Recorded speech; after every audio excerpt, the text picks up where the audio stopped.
TYT Sports, everybody. Rick Strom here with editor-in-chief of Boxing.com, Robert Ecksel. Robert, how are you today? I'm good. How about yourself? I'm doing great. Paul Williams came back to the ring after an 8-month layoff from the KO from Sergio Martinez. His opponent, Erislandy Lara, 2005 amateur world champion, caught him repeatedly with over-the-top left hands. Lara landed 42% of his punches to Williams' 19%.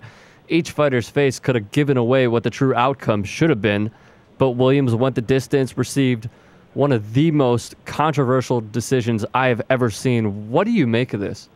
Well, the decision was an abomination. The judges scored it 114, 114, 115, 114, and 116, 114.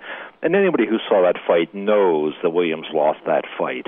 If he took 2 or 3 rounds, it was a lot. He had nothing. He had no strategy. He had no blueprint. He seemed to be lacking confidence. And Lara had the upper hand. Lara completely had the upper hand. And even in the 9th round, you heard Williams' trainer saying, Paul, you got to knock him out to win. Now, I have to ask you this question. 3 judges with no notable fights. Is there corruption in boxing? Yes, is the short answer. The long answer is the boxing doesn't get it. It lacks credibility in the general public's mind, and it seems not to care.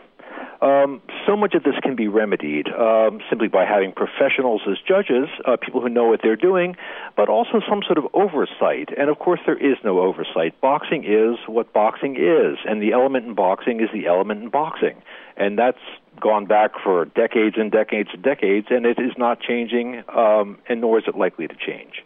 You know, you got to feel for Lara, who fought a brilliant fight. It seemed like he modeled himself after Sergio Martinez. Were these 3 judges maybe paid off for Paul Williams to win this fight? No, the judges are not being paid off directly. It's not as though there's cash changing hands. Nothing like that is going on. But they're in a privileged position. I mean, they're judges. They're officials in sort of the larger boxing kingdom. And they know that the people who are paying the bills are the people who need to be satisfied. And again, I don't think anybody told them that Williams has to win and that Lara has to lose. I don't think anything like that happened. But they understand that they're performing a service. They're performing a service for a certain organization, and they do as they believe they're supposed to do. Now let's get back to Paul Williams. It seems like as much as he throws, he gets tagged repeatedly.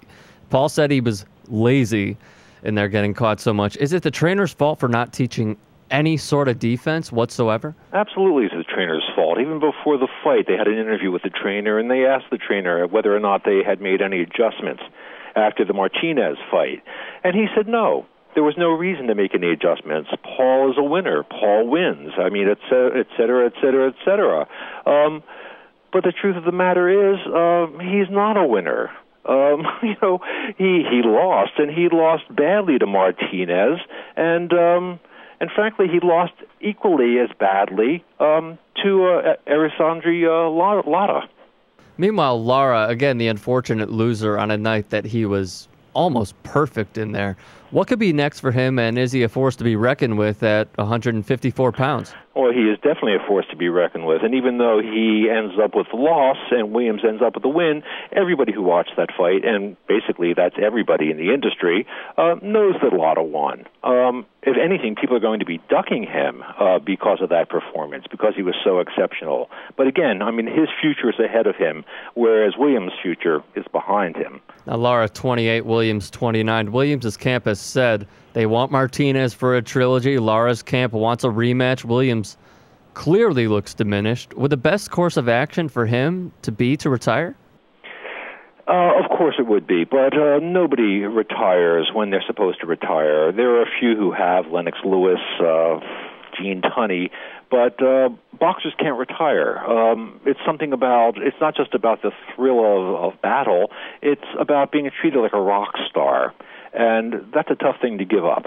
Robert Ecksel, editor-in-chief of Boxing.com. You could find him on Twitter and Facebook. Just search Boxing.com. Robert, thank you for the time. My pleasure. Good talking to you.